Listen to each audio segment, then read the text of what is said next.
오늘은 여러분에게 지난주에 예고해 드린 대로 천국 상급론, 천국에도 차별이 있을까? 우리 세승이가 저에게 질문한 내용을 가지고 함께 말씀의 은혜를 나누고자 합니다. 오늘 말씀을 통해서 더 이상 천국에도 차별이 있을까? 천국에도 계급이 있을까? 천국에도 이 땅에서 우리가 행한 그 모습에 따라서 상급과 면류관의 크기와 모양이 달라질 수 있을 것인가에 대한 여러분의 질문이 해소되어지고 성경적인 답을 확인받는 은혜의 시간이 되었으면 좋겠습니다. 이 자리에 앉아있는 여러분 모두는 예수를 믿기에 그 예수 그리스도를 여러분의 인생의 주인으로 모시고 살아가시기에 때가 되면 반드시 천국에 가실 줄 믿으시기 바랍니다. 그렇다면 여러분은 천국에 올라가시면 어떤 집을 배정받을 것 같습니까? 황금으로 지어진 보석이 박힌 의리의리한 그 궁전에 여러분의 이름이 박힌 그 집을 배정받을 것 같습니까? 아니면 너무나 볼품없는 초라한 집을, 초가집을 배정받을 것 같습니까? 이런 류의 질문을 받아보셨을 거예요.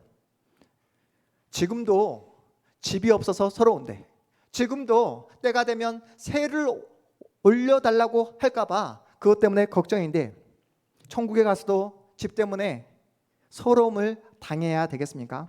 천국에 가서도 빈부격차를 느끼며 누군가 끊임없이 비교당하는 상대적 박탈감을 느끼는 곳이 천국이라고 한다면 여러분, 그런 천국 가시겠습니까?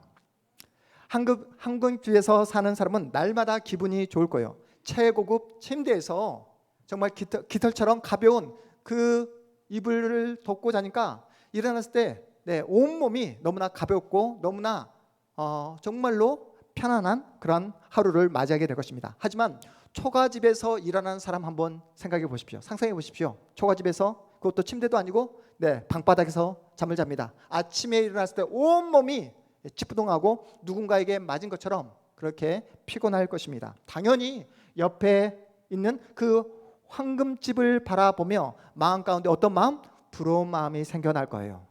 결국에는 시기하고 질투하는 마음이 생겨날 것입니다. 우리가 살아가는 이 세대는 대놓고 말은 하지 않지만 무엇이 있다?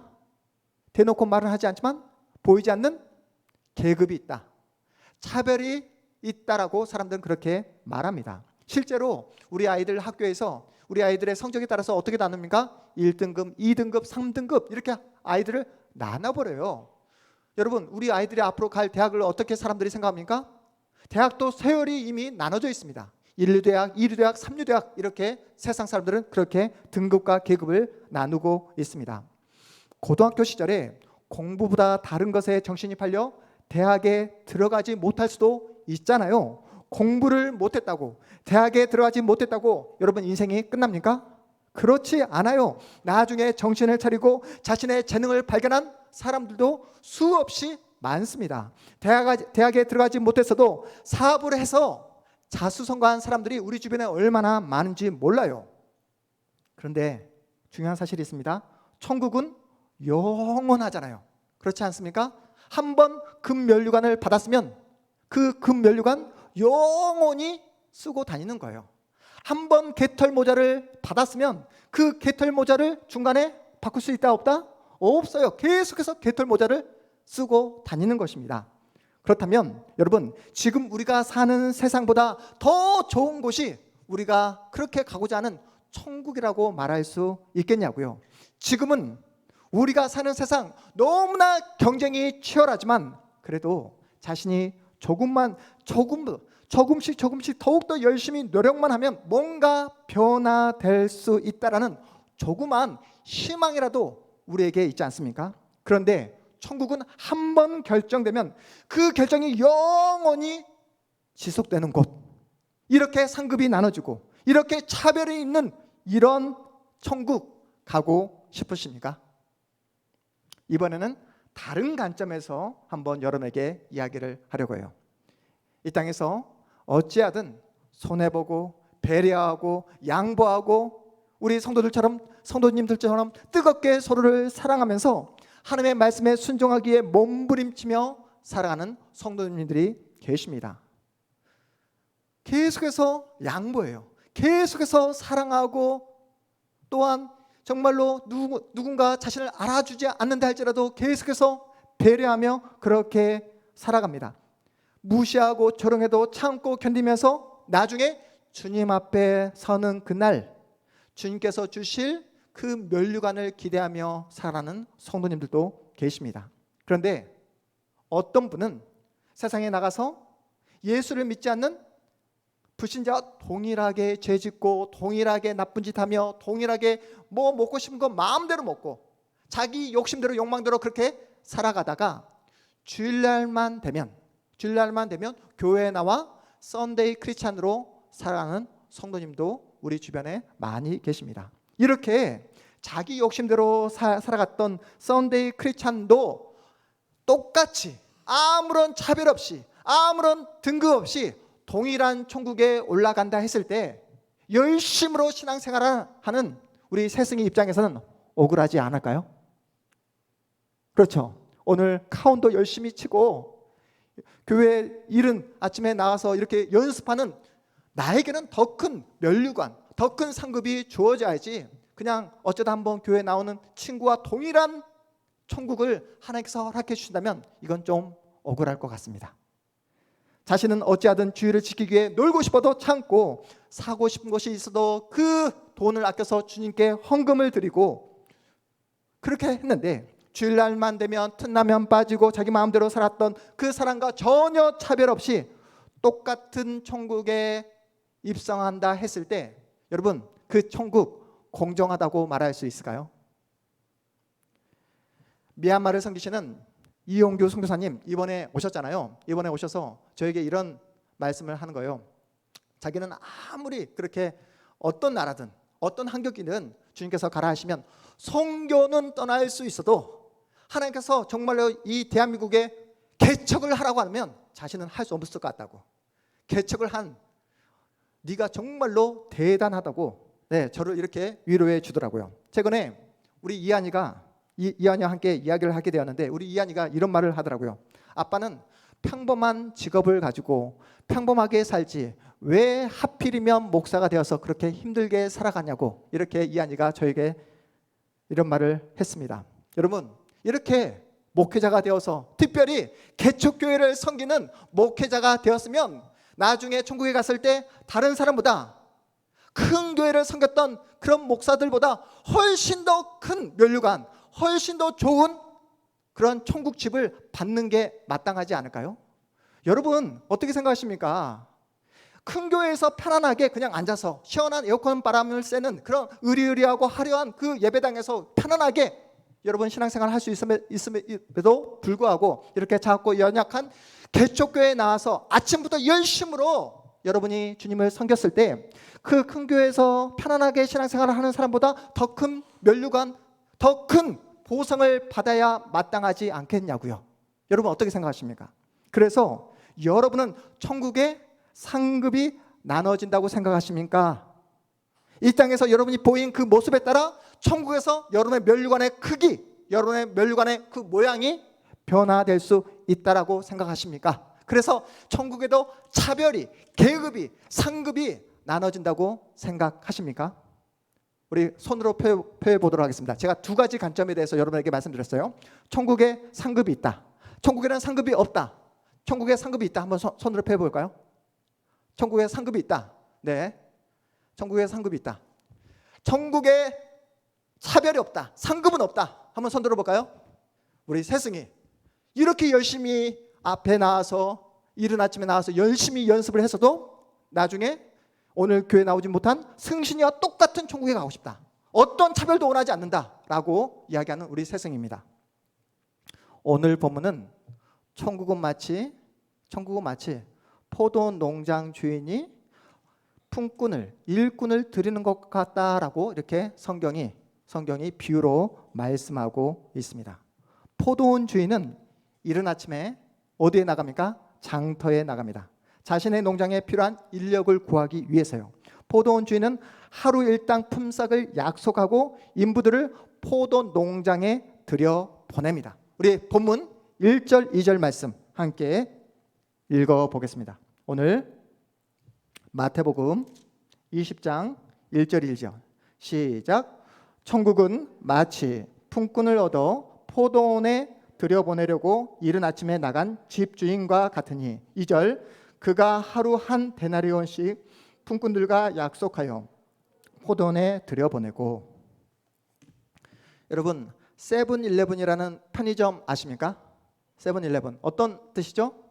세븐일레븐 아침 7시에 출근했다가 저녁 11시에 퇴근한다는 그 뜻으로 세븐일레븐 편의점의 효시 시작이라고 할 수 있는 그 세븐일레븐이 시작되게 되었습니다. 그런데 당시 유대인들은 하루 일과가 어떻게 되었을까요? 아침 새벽 6시부터 일을 시작해서 저녁 6시까지 일을 하는, 하루 12시간씩 일을 하는 그런 일과가 당시의 노동자들의 모습이었습니다. 보십시오. 포도원 주인은 이른 아침 6시 전이겠죠. 이른 아침부터 장터에 나가 노동자를 구했어요. 이른 아침이라 장터에 사람이 없는 거예요. 그래서 다시 3시에 장터에 나갑니다. 우리 본문 우리 3절에서 7절까지의 말씀도 다시 한번 읽어보겠습니다. 3절에서 7절까지의 말씀 다시 읽어보겠습니다. 시작. 또 제3시에 나가보니 장터에 놀고 서 있는 사람들이 또 있는지라. 4절 그들에게 이르되 너희도 포도원에 들어가라. 내가 너희에게 상당하게 주리라 하니 그들이 가고. 5절 제6시와 제9시에 또 나가 그와 같이 하고. 6절 제11시에도 나가보니 서 있는 사람들이 또 있는지라. 이르되 너희는 어찌하여 종일토록 놀고 여기 서 있느냐. 7절 이르되 우리를 품꾼으로 쓰는 이가 없음이니이다. 이르되 너희도 포도원에 들어가라 하니라. 여기까지 읽어보았습니다. 여러분 당시 3시는 오늘날 오후 3시를 말하는 것일까요? 유대인의 그 시간에 플러스 6을 하면 오늘날 우리가 사용하는 시간이 나옵니다. 제3시에 플러스 6을 하면 어떻게 됩니까? 예, 오전 9시가 되는 거예요. 오전 9시에 장터에 나가서 일꾼들을 포도원에 들여봅니다. 오전 9시에 나갔다가 다시 몇 시? 6시. 6시에다가 플러스 6을 하면 종오가 되는 것이죠. 종오 12시에도 나가서 품꾼들을 포도원에 들여보냅니다. 심지어는 제11시에도 포도원에 들여보는 거예요. 11시에도. 여러분 11시가 몇 시입니까? 오늘날로 치면 11시에다가 플러스 6을 하면 17시. 17시 하면 몇 시? 오후 5시. 오후 5시입니다. 당시 일이 몇 시에 끝났다고요? 오후 6시. 1시간밖에 일을 하지 못하지만 포도원 주인은 장터에서 놀고 있던, 일이 없어서 빈둥빈둥 놀고 있던 사람들을 끌고 와서 포도원에 들여보냅니다. 그런데 여기서 문제가 발생하죠. 어떤 문제입니까? 우리 본문 9절 10절 말씀 우리 읽어보겠습니다. 9절 10절입니다. 시작. 제11시에 온 자들이 와서 한 데나리온씩을 받거늘 먼저 온 자들이 와서 더 받을 줄 알았더니 그들도 한 데나리온씩 받은지라. 네, 문제가 어떤 문제가 발생합니까? 5시, 오후 5시에 1시간밖에 일하지 않았던 그 일꾼이 얼마만큼 받았다? 한 데나리온을 받았다는 거예요. 그런데 여기에 누가 불만을 품죠? 이른 아침부터 그 땡볕더위에서 열심히 일했던 노동자들이, 일꾼들이 불만을 토로합니다. 우리는 하루 종일 땀 흘려서 일했는데 어떻게 1시간밖에 일하지 않은 그 노동자와 우리도 동일하게 한 데나리온이 이게 말이 됩니까? 라고 이렇게 불만을 토로합니다. 그러자 포도원 주인은 이렇게 말합니다. 본문 13절 14절 우리 함께 읽습니다. 시작. 주인이 그 중에 한 사람에게 대답하여 이르되 친구여 내가 너에게 잘못한 것이 없노라. 내가 나와 한 데나리온의 약속을 하지 아니하느냐. 14절 네 것이나 가지고 가라. 나중에 온 이 사람에게 너와 같이 주는 것이 내 뜻이니라. 나는 처음부터 너와 어떤 약속을 했다? 한 데나리온을 주겠다라고 약속했다. 그 약속대로 나는 너에게 오늘 품삯 한 데나리온을 줬다. 5시에 와서 1시간밖에 일을 하지 않았지만 그 사람에게도 동일하게 한 데나리온을 주는 것은 내 마음이다, 내 뜻이다 라고 이야기하고 있습니다. 그러면서 포도원 주인이 이렇게 일갈합니다. 일갈 마무리하는 것이죠. 우리 15절 16절도 읽어보겠습니다. 15절 시작. 내 것을 가지고 내 뜻대로 할 것이 아니냐, 내가 선함으로 네가 악하게 보느냐. 16절 이와 같이 나중된 자로서 먼저 되고 먼저 된 자로서 나중되리라. 아멘. 여러분, 이 말씀을 이해하시겠습니까? 은혜의 영역에서는 잘 생각하세요. 하나님의 은혜의 영역에서는 먼저 된 자, 나중된 자, 우선, 우열이 있다 없다? 없다는 거예요. 먼저 된 자나 나중된 자나 계급이 나눠진다? 나눠지지 않는다? 나눠지지 않는다는 것입니다. 예수를 먼저 믿은 사람이 나중에 믿은 사람보다 더 신앙이 뛰어나거나 더 인격이 뛰어나거나 더 하나님의 사랑을 받아야 된다는 그런 근거가 전혀 없다라는 말씀이에요. 먼저 믿은 자나 나중 믿은 자나 하나님의 은혜를 받아 하나님의 자녀가 되었기에 자랑할 수 있다 없다? 차별이 있다 없다? 없다라고 성경이 말씀하고 있습니다. 당시에는 인력이 남아도는 상황이었어요. 일을 할 수 있는 게 은혜였습니다. 일을 해야 돈을 벌 수 있고 그 돈으로 하루 끼니를 때울 수 있었기 때문이에요. 일거리가 생기는 것이 감사하고 그래야 먹고 살아갈 수 있는 그런 시대였어요. 일을 하고 싶어도 장터에서 빈둥빈둥 노는 사람들이 많았잖아요. 왜요? 그 당시에는 노동력이 남아 돌았기 때문에 그렇다는 거예요. 포도 농장에 들어가는 것 자체가 뭐다? 보상이고 축복이라고 말씀하는 것입니다. 그래서 일꾼으로 선택되는 것이 기쁨이고 은혜라는 거예요. 자기가 실력이 좋아서도 아니고 능력이 뛰어나서 선택된 것이 아니라 누구에게? 포도원 주인에게 일방적으로 뽑힌 것입니다. 그래서 자랑할 것이 없어요. 먼저 부름을 받았건 나중에 부름을 받았건 동등하게 주인의 은혜를 받았다라고 말씀하고 있습니다. 그런데 먼저 포도원에 들어와 열심히 일을 했던 사람이 자신은 나중에 온 사람보다 더 많은 일을 했기에 더 많은 보상이 주어져야 한다라고 따지는 거예요. 자신은 아침부터 일을 했는데 어떻게 오후 5시에 고작 1시간밖에 일하지 않은 그 사람과 동일한 보상을 받는 것이 부당하다, 잘못됐다라고 그렇게 따지는 모습입니다. 포도원 비유에서 성경이 말하는 내용이 무엇인지 여러분 이해가 되십니까? 포도원 농장에 먼저 들어와서 더 오랫동안 일을 할 수 있었던 것이 그에게 보상이라는 거예요.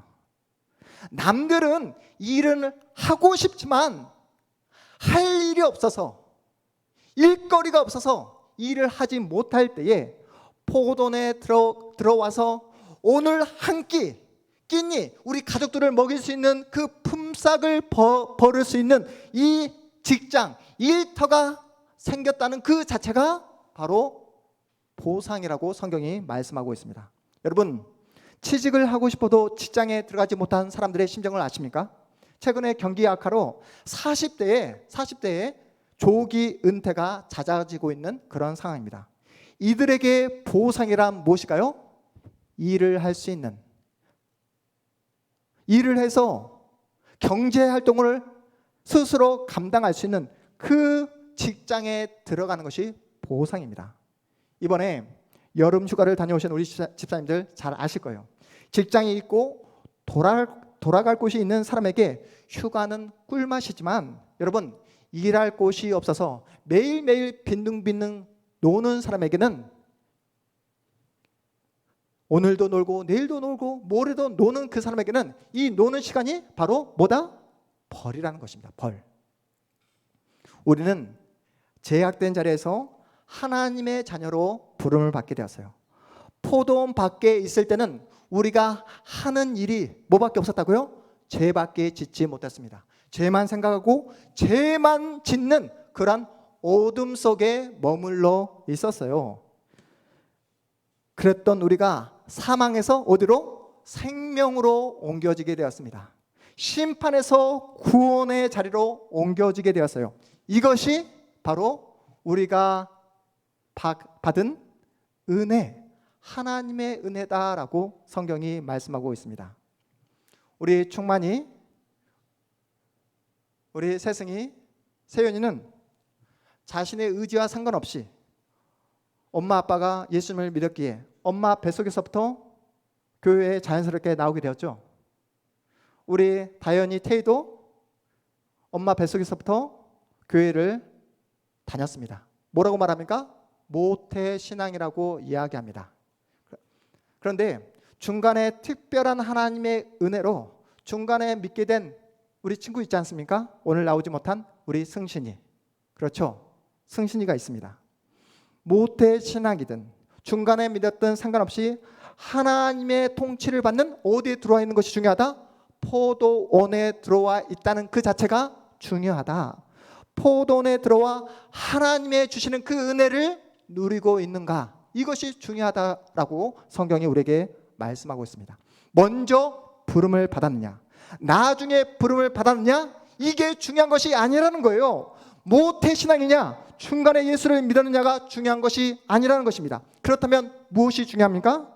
하나님의 자녀로 부름을 받아 지금 현재 하나님의 자녀로 커가고 있는가, 하나님의 사람답게 근사하게 멋지게 살아가고 있다는 그 자체가 바로 예수께서 주시는 보상이다라고 말씀하고 있는 거예요. 여러분은 날마다 예수님과 동행하고 계시기에, 예수를 믿기에 하루하루를 거룩하게 살아가고 계시잖아요. 거룩하신 하나님을 닮아가고 계십니다. 그래서 오늘 하루를 정직하게 성실하게 사는 것이 여러분에게 복이고 자랑이에요. 여러분, 정직하게 살아간다고 누가 알아줍니까? 성실하게 살아간다고 누가 여러분을 인정해 주냐고요. 회사에서 집사님들 나가서 누가 보지 않아도 성실하게 일을 하고 정직하게 업무를 처리하며 또 함께 일하는 옆에 있는 동료를 여러분이 챙겨주고 섬겨주잖아요. 그렇다고 해서 회사에서 여러분을 알아줍니까? 여러분에게 그렇다고 해서 회사에서 더 많은 보너스를 주냐고요? 그렇지 않죠. 여러분이 누가 보지 않아도, 누가 인정해 주지 않아도 성실하게 정직하게 신실하게 살아가는 이유가 무엇입니까? 바로 구원받은 하나님의 자녀이기에 그렇게 행동하고 있다는 사실이에요. 정직하게 살아가면, 성실하게 살아가면 나중에 하나님 앞에 섰을 때 다른 사람과 비교할 수 없을 만큼 엄청나게 화려한 면류관을 받게 될 거라는 그 기대감을 가지고 신앙생활을 하는 것이 아니라는 거예요.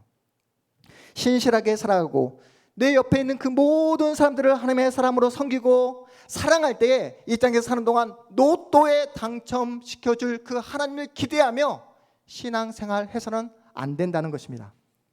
여러분, 그래서 뭐가 복이다?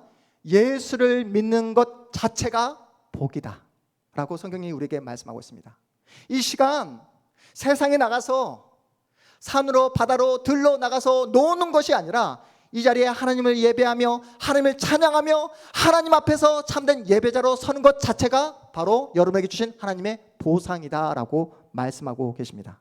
하나님의 자녀로 살아가는 것, 그래서 누가 보지 않아도 성실하게 살아가고 누가 알아주지 않아도 거룩하게 신실하게 살아가는 것, 예수의 사람으로 오늘을 살아가는 것 자체가 이미 복을 받은, 보상을 받은 것이다. 포도원에 들어온 것 자체가 이미 보상을 받은 것이다. 천국에 들어간 것 자체가 바로 축복이다라고 말씀하고 있습니다. 여러분, 우리 모두는 때가 되면 하나님 앞에 서게 될 것입니다. 하나님 앞에 서게 되었을 때 하나님께서 여러분에게 이렇게 질문을 하실 거예요. 너는 지구별에 내려가서 뭐 하다가 왔니? 너는 이 땅에 내가 너를 보내주었는데 너는 이 땅에서 무엇을 하다 왔니? 네가 맺은 네가 열심으로 헌신하고 충성했던 사역의 열매는 무엇이니? 라고 물으신다면 여러분 뭐라고 답하시겠습니까? 사람들은 하나님 앞에 섰을 때 이 땅에서 살아가면서 자신이 열심으로 충성해서 만들어야 된 어떤 열매, 성취를 하나님 앞에 내놓으려고 할 것입니다. 하나님, 저는 평생 주일학교로 아이들의 영혼을 섬겼습니다. 저는 집을 팔아서 교회를 세웠습니다. 저는 전도를 100명 했습니다. 이렇게 자신의 특별한 업적을 하나님 앞에 내세우며 이것들이 자신의 영광이고 기쁨이며 면류관이라고 그렇게 생각하는 사람들이 많습니다. 그런데 성경이 우리에게 뭐라고 말씀하는지, 성경이 우리에게 뭐라고 말씀하는지 그 성경을 찾아보겠습니다. 우리 데살로니가전서 2장 19절에서 20절, 사도 바울이 무엇을 면류관이나 했는지 우리 말씀을 통해 확인해 보겠습니다. 2장 19절 20절, 우리 19절부터 읽어보겠습니다. 시작. 우리의 소망이나 기쁨이나 자랑의 면류관이 무엇이냐? 그가 강림하실 때 우리 주 예수 앞에 너희가 아니냐? 20절, 너희는 우리의 영광이요 기쁨이니라. 아멘. 우리가 함께 읽은 사도 바울의 고백을 보십시오. 자신의 소망과 기쁨이 겉으로 눈에 보여지는 데살로니가 교회라고 이야기하고 있지 않아요. 자신이 흘렸던 눈물과 땀, 희생이나 충성을 내세우지 않습니다. 그리스도 안에서 하나 된 형제들이 자신의 기쁨이고 자랑이며 영광의 면류관이다 라고 고백하고 있습니다. 하나님 앞에 서는 그날 나의 자랑과 나의 기쁨과 나의 영광의 면류관은 다른 외적인 것이 아니라 함께 예수를 믿음으로 함께 예수 앞에 서 있는 데살로니가 성도 한 사람 한 사람이 나의 기쁨, 나의 영광, 나의 면류관이다 라고 고백하고 있습니다. 왜 사도 바울은 데살로니가 성도 한 사람 한 사람이 나의 자랑이고 기쁨이며 영광의 면류관이라고 그렇게 고백했을까요?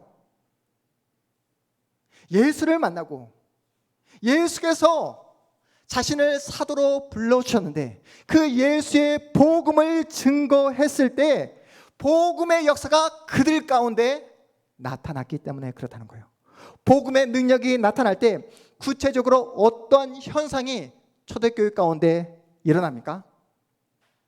사도행전에서 보여주는 초대교회의 모습을 우리 말씀을 통해 마지막으로 확인해 보도록 하겠습니다. 사도행전 2장 44절에서 47절까지 말씀 함께 읽어보겠습니다. 44절부터 읽습니다. 시작. 믿는 사람이 다 함께 있어 모든 물건을 서로 통용하고, 45절, 또 재산과 소유를 팔아 각 사람의 필요를 따라 나눠주며, 46절, 날마다 마음을 같이하여 성전에 모이기를 힘쓰고 집에서 떡을 떼며 기쁨과 순전한 마음으로 음식을 먹고, 47절, 하나님을 찬미하며 또 온 백성에게 친송을 받으니 주께서 구원받는 사람을 날마다 더하게 하시니라. 아멘.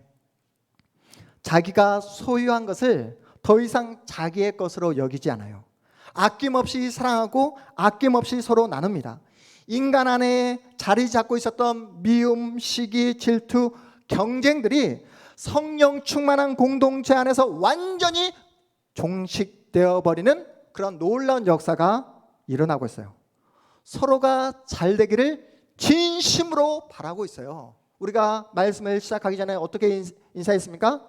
진심을 다해 당신을 사랑하겠습니다 라고 인사했잖아요. 진심으로 상대가, 진심으로 옆에 있는 성도가 잘 되기를 바라고 있습니다. 사촌이 땅을 사면 뭐가 아프다고 말을 합니까? 배가 아프다고 세상을 말합니다. 그런데 초대교회 성도들은 그런 배 아픔의 모습이 전혀 보이지 않아요. 옆에 있는 성도가 밭을 사고 집을 사는데 전혀 배 아파하지 않습니다. 오히려 자기 일처럼 기뻐하는 모습을 보이고 있어요. 이렇게 미움, 시기, 질투가 사라지고 더 이상의 경쟁이 없는 성령 충만한 그 공동체를 사도 바울은 자신의 두 눈으로 확인하게 된 것입니다. 그들의 모습을 보면서 복음의 능력을 확인하게 된 거예요. 천국이 어떤 곳인지, 하나님이 통치하는 하나님의 나라가 어떤 곳인가를 미리 앞당겨서 보게 된 것입니다. 차별이 없는 천국을, 상급에 따라 계급이 나눠지는 그런 천국이 없음을 확인하게 된 거예요. 이 사실이 저에게는 너무나 감동이 되더라고요. 지금 이 자리에 함께하고 있는 우리 집사님들 한 분 한 분, 우리 주일학교 친구들 그저 단순히 만나다가 헤어져 버리는 그런 관계가 아니잖아요. 하나님 앞에 서는 그날 서로가 서로에게 나의 자랑, 나의 기쁨, 나의 영광의 면류관이 바로 당신이었다라고 그렇게 진심을 다해 고백할 수 있는 저와 여러분이 되기를 주님의 이름으로 축복합니다. 동탄 한마음교회에서 주님의 사랑을 배웠노라고, 주 안에서 하나됨을 경험했노라고 자신 있게 고백할 수 있는 그러한 진실한 공동체가 되었으면 좋겠습니다. 복음 성가의 가사처럼 우리 교회에서만큼 미움, 시기, 다툼 버리고 주 안에서 하나가 되고 뜨겁게 서로를 사랑하는 공동체가 되었으면 좋겠습니다. 다른 것은 다 실패한다 할지라도 사랑하는 일에서만큼은 성공하는 그런 주님의 교회가 되기를 주님의 이름으로 축복합니다. 내 옆에 있는 성도가 잘 되기를 진심으로 바라는 진실한 공동체가 되었으면 좋겠어요. 실질적으로 그들의 필요를 채워주고 그가 주 안에서 형통한 인생을 살아갈 수 있도록 함께 섬기며 사랑하는 그런 공동체가 되었으면 좋겠습니다. 여러분, 이렇게 성령의 능력이 나타나는 교회를 통해서 우리가 장착하게 될 우리의 본향 천국을 미리 경험하게 되는 거예요. 천국에는 우리가 했던 모습에 따라 차별과 계급과 어떠한 등급이 나눠지는 곳이 아니라 주 안에서 하나됨을 경험할 수 있는 곳, 주 안에서 서로 진심으로 잘 되기를 축복하고 그렇게 서로를 인정해 주는 곳이다 라고 말씀하고 있습니다.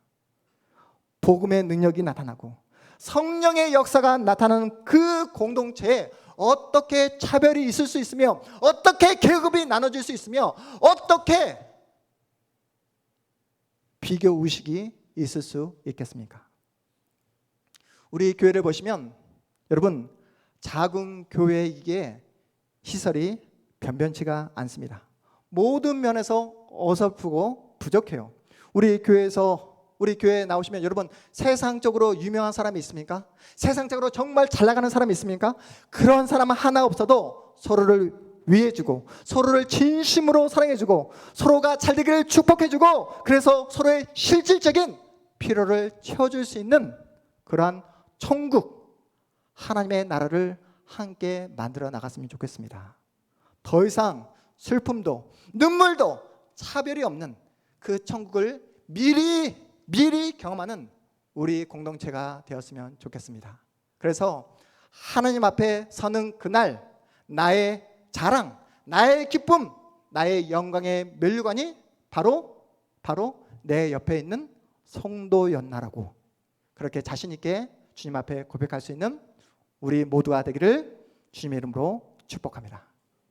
우리 모두 자리에서 일어나시겠습니다.